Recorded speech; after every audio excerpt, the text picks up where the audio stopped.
नमस्कार। एक बार फिर से पिछला जो वीडियो था, जो संधि का टॉपिक चल रहा है, उसमें ही पहली संधि जो आप है स्वर संधि, इसके 5 भेद बताए थे, पांचों की परिभाषा बताई थी आपको, और इन संधियों के नामकरण कैसे हुआ उनका भी मैंने आपको जिक्र बताया। अब अपन स्वर संधि को पढ़ते हैं।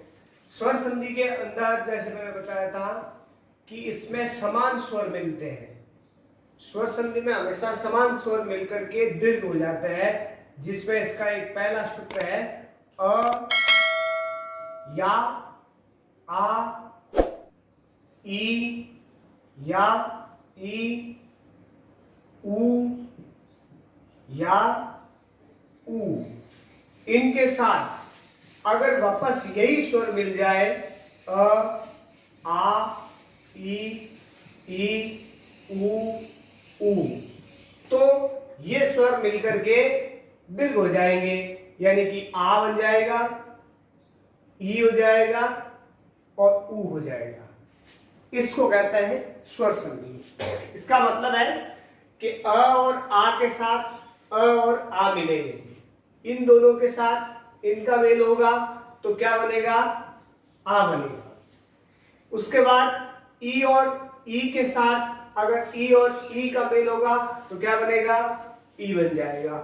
अगर ऊ और ऊ के साथ ऊ और ऊ का मेल होगा तो क्या बनेगा? ऊ बन जाएगा। यह है स्वर संधि। यानी स्वर संधि का पहला जो रूप है जिसको अपन कहते हैं, इसका नाम दीर्घ संधि। यानी स्वर सभी छोटे स्वर मिलकर के बड़े हो रहे हैं।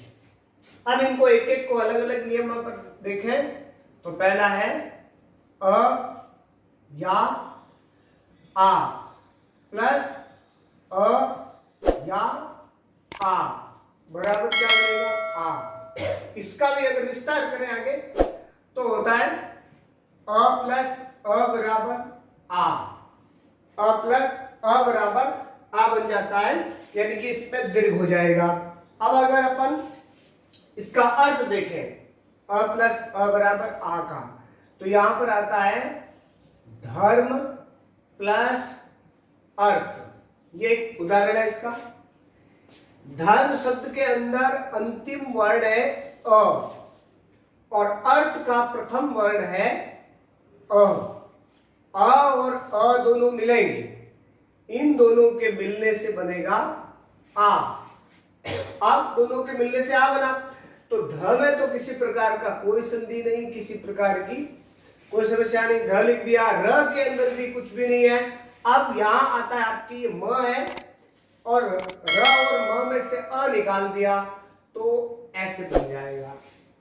अब इस आधा म है ये और आधा ही र है, तो इसके अंदर क्या मिलेगा? इस आ को मिलाना है। इसमें आ मिल जाएगा तो ध, र और मा हो जाएगा। अब ये अ कहां चला गया? इस अ के आ के अंदर चला गया, तो पीछे क्या बचा? र और थ। तो अपन इसको लिख देंगे र और थ। शब्द बन गया धर्मार्थ। इसके अंदर दीर्घ संधि है, जिसके अंदर अ और अ मिलके आ बन जाते हैं और धर्मार्थ हो जाता है शब्द। अब यह है पहला उदाहरण, पहला नियम। इसका दूसरा नियम है जो इसका अ और आ मिलता है। यदि आप अ प्लस आ करेंगे तो अ के साथ जैसे आ मिलाएंगे तो क्या बनेगा? आ बन जाएगा। ये भी दीर्घ संधि का उदाहरण है। एक उदाहरण ले लेते हैं अपन।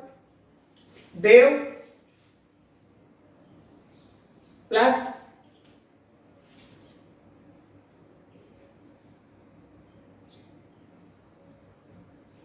अर्चन। ये एक उदाहरण है, ये ऊपर वाले का उदाहरण हो गया। देव प्लस अर्चन के अंदर भी अगर अ और आ का उदाहरण ले तो देव प्लस आलय। अब इसका जो व है, इसमें अंतिम वर्ण है अ और इसका है आ, दोनों मिलेंगे तो बनेगा आ। अब यहां आ जाते हैं, दे के अंदर कोई संधि नहीं हो रही है, व के अंदर से अ निकल गया तो वह आधा हो गया। अब आधे व के अंदर आ मिला दिया तो वाह हो गया। इधर अ जो है आ में चला गया तो यहाँ पीछे लय बच गया। अब लिख देते हैं अपन देवालय, ये शब्द बन जाता है। ये अ प्लस आ का उदाहरण है, ये भी दीर्घ संधि का उदाहरण है। अब अगर अपन कहें कि इसमें तीसरा नियम आता है, आ के साथ अगर अ मिले तो भी क्या बनेगा, इसका आ बनेगा। ये भी दीर्घ संधि का उदाहरण है। जैसे एक उदाहरण लेते हैं, परीक्षा प्लस अर्थी।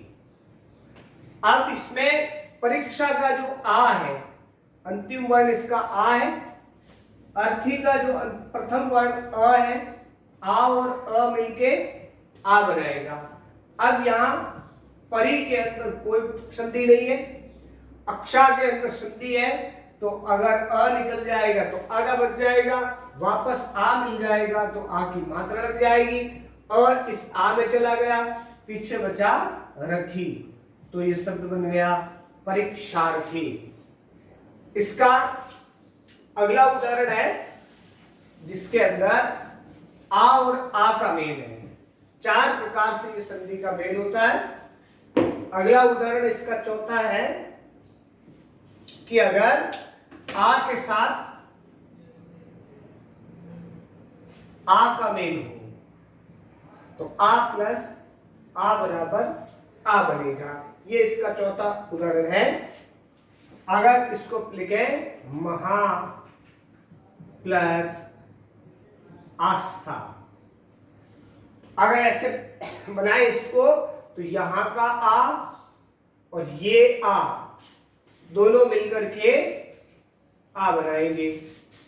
अब ये आ, महा के अंदर कोई संधि नहीं है, ह के अंदर से आ निकल गया तो पीछे ह आधा बच गया, ये आ इस ह में मिल गया तो ये ह पूरा हो गया महा, ये आ इस आ में चला गया, पीछे बचा है श था, तो हो गया महस्था। ये दीर्घ संधि के जो पहला नियम है वो है अ और आ के साथ अ और आ मिलने से आ बनता है। ये दीर्घ संधि का पहला हो गया। इसके अलावा इसका दूसरा उदाहरण है, ये 1 नंबर है। अब अपन इस दूसरे नंबर को लेते हैं। दूसरे नंबर पे भी 4 स्थितियां बनती है। अ और ई के साथ अगर ई और ई के साथ अगर हम ई और ई मिलाएं तो ये दीर्घ हो जाएगी, बड़ाई हो जाएगा। इसकी भी 4 कंडीशन बनती है। एक है अ ई प्लस ई बराबर बड़ाई बनता है, और इसकी दूसरी कंडीशन है ई प्लस बड़ाई बराबर बड़ाई बनेगा। अब इन दोनों के उदाहरण देखते हैं कैसे बनता है। इन दोनों को अगर अपन देखें तो पहले है जैसे अति प्लस एव, ये भी लिखा हुआ है। तो अति शब्द के अंदर जो ई है, अंतिम वर्ण जो इसकी छोटी ई की मात्रा है तो ई है, यू के अंदर पहला वर्ण ई है, दोनों मिलेंगे तो क्या बनाएंगे, बड़ा ई बनाएंगे। अब ये बड़ा ई है यहाँ। अब यहाँ आते हैं अपन, अ में कोई संधि नहीं हो रही है, ती में हो रही है, ती में से ई निकल गया तो आधा त बच गया है। अब इस आधे त के ऊपर ई जोड़ना है तो बड़ी ई की मात्रा लग जाएगी, तो हो जाएगा अति। यू के अंदर से ई बड़ी ई में चला गया तो पीछे बचा व, तो शब्द बन गया अतिव। ये इसका उदाहरण हो गया। अब अगला जो आपकी इसकी स्थिति है वो है ई और ई का मेल। छोटी ई के साथ बड़ी ई मिलेगी तो बड़ी ई बन जाएगी। अब इसमें भी उदाहरण देके अपन, तो पहले शब्द आता है गिरी प्लस ईश। इसमें गिरी शब्द के अंदर गी में कोई संधि नहीं हो रही है, सीधा लिख देना है। संधि हो रही है री और ई के अंदर, तो री में से अपन ई निकालते हैं और इधर ईश में से ई निकालते हैं, दोनों मिलेंगे तो ऊपर नियम कह रहा है कि बड़ी ई की मात्रा हो जाएगी या बड़ा ई हो जाएगा। अब घी में कोई संधि नहीं हो रही, लिख दिया ऐसे कैसे, री में से ई निकल गया तो पीछे र बच गया आधा, इस आधे र के अंदर ई मिला दिया बड़ा ई, तो इसके ऊपर बड़ी ई की मात्रा लग जाएगी। अब ईश में से ई बड़ी ई में चला गया तो पीछे बचा है श, तो शब्द बन गया गिरीश। ये इस दीर्घ संधि का दूसरा नियम है। अगर हम इसको ऐसे लें, अगला नियम कि ई के साथ बड़ी ई के साथ अगर छोटी ई मिलाए, अभी तक हमने छोटी ई के साथ बड़ी ई को मिलाया है, अगर तीसरी कंडीशन में इसको हम लें कि बड़ी ई के साथ अगर छोटी ई मिले तो भी बड़ी ई बनेगा, ये इसका अगला नियम है। और इसको अपन लें तो उदाहरण है महामही प्लस इंद्र, ये शब्द है। इसके अंदर आप देखिए यहां बड़ी ई की मात्रा है तो बड़ी ई बाहर निकाल दिया, यहां छोटी ई की मात्रा है, छोटी ई है तो छोटी ई निकाल दिया, बड़ी ई और छोटी ई मिलके बड़ी ई बना लेंगे। अब आते हैं यहां, तो म में कोई संधि नहीं है, ह के अंदर से ई निकाल दिया, ह आधा हो गया, इस आधे ह के अंदर बड़ा ई मिला लिया तो बड़ी ई की मात्रा लग गई, इस इंद्र में से ई बड़ी ई में चला गया तो पीछे आधा न आधा र और द, शब्द बन गया महेंद्र। अब नियम आता है इसका चौथा नियम, जिसमें कह रहा है ई के साथ बड़ी ई मिलाना है आपको, बड़ी ई के साथ बड़ी ई मिलाएंगे तो बड़ी ई ही बनेगी। जैसे उदाहरण एक लेते हैं अपन, रजनी प्लस ईश, तो यहां रजनी शब्द के अंदर बड़ा ई है प्लस ईश के अंदर बड़ा ई है, दोनों मिलेंगे बड़ा ई बनाएंगे। अब ये बड़ा ई और बड़ा ई मिलके बड़ा ई बनाता है। अब र ज के अंदर कोई संधि नहीं हो रही है तो अपन इसको ऐसे कैसे लिखेंगे, नी के अंदर और नी में संधि हो रही है तो नी में से ई निकल गया तो पीछे आपका न हो गया आधा। अब क्या हुआ कि यहाँ ई बना है तो ई लगाना आपको इसके ऊपर, यानी इसमें जोड़ना है तो बड़ी ई की मात्रा लग जाएगी। अब ईश में से ई निकल गया, पीछे स बचा है तो शब्द बन गया रजनीश। ये है आपके दीर्घ संधि की दो उदाहरण, पहला और दूसरा। अब दीर्घ संधि का उदाहरण नंबर आता है 3, जिसके अंदर उ और उ के साथ मिलकर के बड़ा उ बनता है। यह दीर्घ संधि का तीसरा उदाहरण नियम है कि उ और बड़ा उ के साथ उ और बड़ा उ मिले तो उसका बड़ा उ हो जाता है। इसको अपन 4 कंडीशन में समझ सकते हैं, उ प्लस उ बराबर बड़ा उ, ये बनता है। अब इसको आप ऐसे ले सकते हैं, उ और उ को मिला सकते हैं। तो उदाहरण लो आप, भानु प्लस उदय। अब भानु शब्द के अंदर छोटा उ है, उदय के अंदर भी छोटा उ है, दोनों मिलेंगे बड़ा उ बन जाएगा। अब भा के अंदर कोई संधि नहीं हो रही है, नू और उ में संधि हो रही है, नू में से उ निकल गया, न आधा बच गया। अब बनाया बड़ा उ तो बड़ा उ इस न के साथ जुड़ जाएगा तो बड़ा उ की मात्रा लग जाएगी। उदय में से उ निकल के बड़ा उ में चला गया तो पीछे बचा आपका दय, तो शब्द बन गया भानुदय। ये इसका अगला उदाहरण है। अगले नियम की बात करें अपन तो उ के साथ बड़ा उ मिलेगा तो भी इसका बड़ा उ ही बनेगा। ये आपका दूसरा नियम है इसका। और दूसरे नियम में अगर अपन नियम देखें तो हो जाता है लघु प्लस उर्मी, शब्द बना है। अब यहां लघु शब्द के अंदर उ है, उर्मी शब्द में बड़ा उ है, दोनों मिलेंगे बड़ा उ बनाएंगे। ल में कोई संधि नहीं हो रही है, घू के अंदर से उ निकल गया तो घ आधा हो गया। बड़ा ऊ इसके साथ मिलेगा तो घ के ऊपर बड़ा ऊ की मात्रा लग जाएगी। यहां पीछे ऊ इसमें चला गया, अब पीछे रमी बचा हुआ है तो आपने यहां लिख दिया रमी, हो गया लगूर्मी।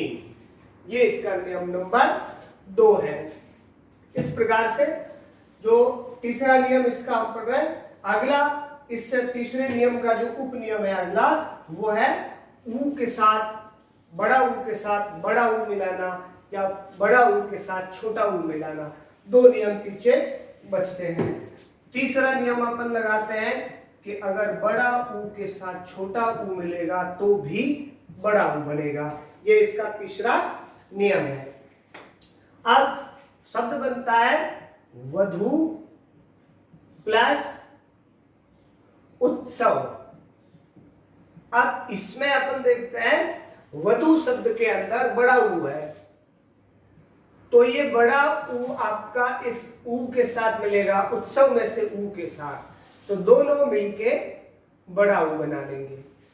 अब वधु शब्द में व में कोई संधि नहीं हो रही है, धू में से ऊ निकाल दिया तो ध आपका आधा रह गया, आधे ध के अंदर बड़ा ऊ मिला दिया तो मात्रा हो गई बड़ा ऊ की मात्रा, और इधर उत्सव में से ऊ इस ऊ में चला गया तो पीछे आधा त स और वह शब्द बन गया वधुत्सव।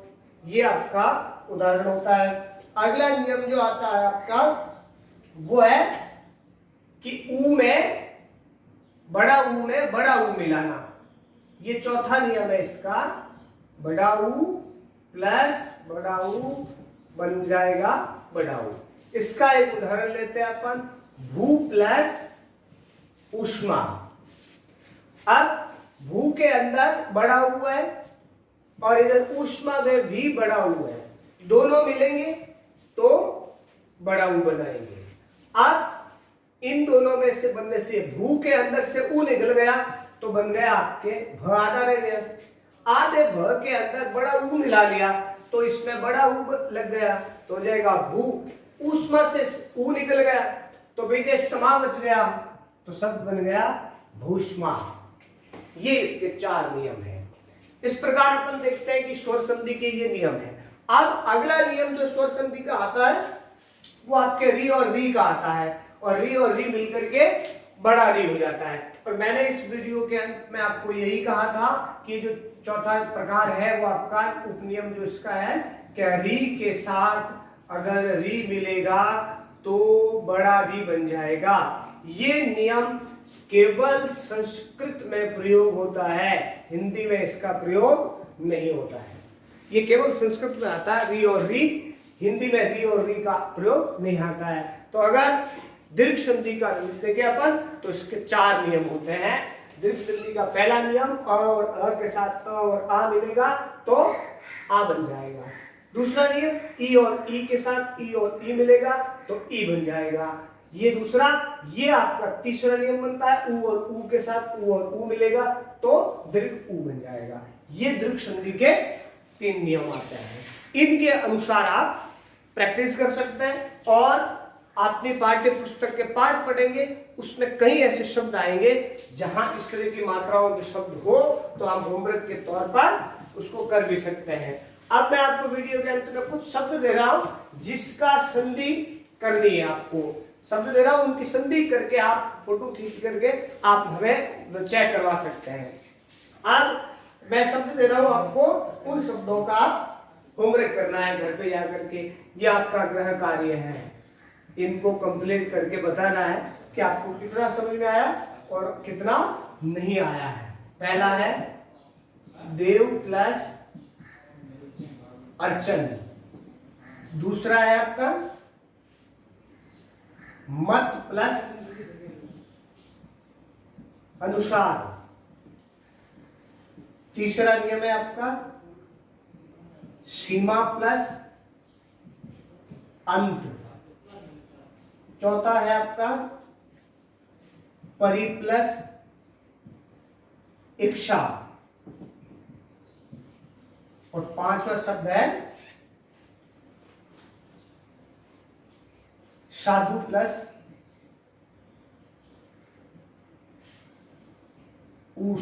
ऊर्जा।